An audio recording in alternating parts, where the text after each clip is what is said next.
Dear friends, as we are approaching the end of 2021, time has come to maybe come to some conclusions as far as the Global Energy Association activities are concerned, and especially as far as the Global Energy Prize is concerned. Now, despite the pandemics, this has been a successful year for us, thanks to the fact that most of the employees here are vaccinated. That's an important thing given the circumstances. Thanks to that, we've been able to carry out a lot of conferences. We've been able to publish our second consecutive report called 10 Breakthrough Ideas for the Next 10 Years in Energy. And most importantly, we've been able to carry out properly the nomination process and, of course, awarding. We're so glad here that we've been able to have a properly international choice of candidates, and we've been able to speak to all of them. Now, one of the winners is, of course, our fellow Russian, Zinfer Ismagilov.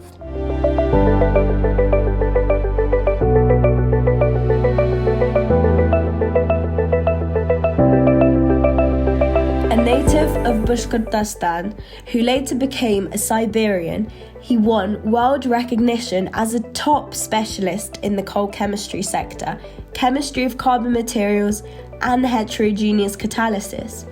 Apart from the institute in Kemerovo, academician Ismagilov runs an entire series of research projects in Europe, Asia, and in the Far East, and works alongside the academies of science of countries in the Commonwealth of Independent States. Over decades, Zinfer Ismagilov's team has published more than 1,000 articles, defended 30 master's theses and 6 doctoral theses, and what, from the massive scientific accomplishment, was of practical benefit to society and business. These are catalysts for fuel purification, catalysts for flue gas purification, catalysts for cleaning car exhaust gases, technologies for producing carbon materials. These are dozens of different technologies which today have been developed for practical use.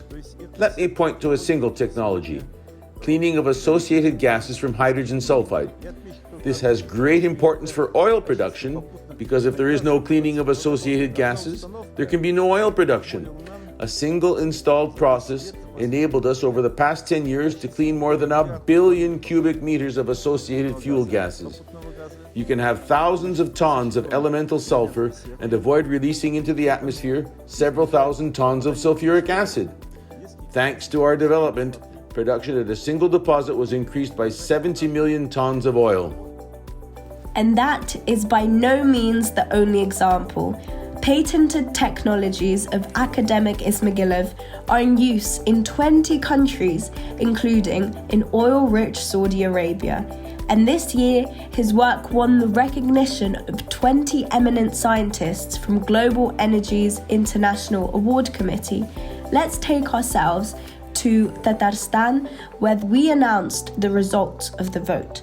But to be sure, the announcement of his name as a laureate took place not in Kazan, but a bit earlier, still in September in Vladivostok at the Eastern Economic Forum. Let's recall what happened. I can be reprimanded a little from Global Energy members right now. They're all here. Rosetti, Gazprom, I can't see Surgutneftegas, though I think they're probably here as well. Rushydro became our partner this year also. Now, next week there will be the laureates announcement, and within this year we tripled the amount of candidates. We had 12 countries, we now have 36. There were 39 applications, now there are 106.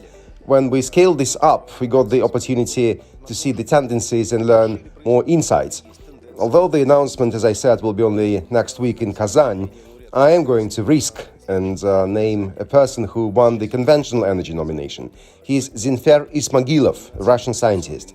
In fact, he is the first Russian laureate in many years, and he's working with coal.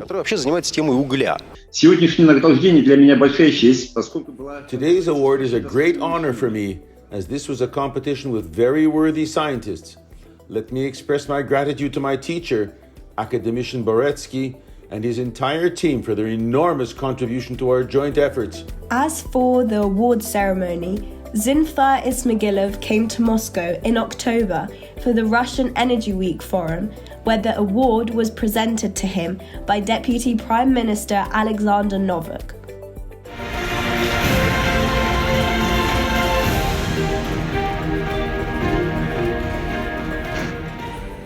Let's listen now to the thoughts of our laureate on the impending energy transition and the energy balance of the future. Идеальный энергетический баланс, конечно, The ideal energy balance is a balance of all types of energy. A normal balance consists of nuclear power stations, hydropower stations, and renewable energy sources. And I believe absolutely that we must not exclude fossil fuels from the energy balance. This means that power generation on the basis of gas and coal will remain with us. There will be new technologies, cleaner technologies of combustion. There will be technologies for CO2 disposal, CO2 storage. There must be a balance of all 5 energy sources. How realistic this is will become apparent in the years to come. Once a clear assessment is made of the opportunities provided by the economies of different countries, the economies of new technologies, and, of course, the possibilities of science and the development of technology.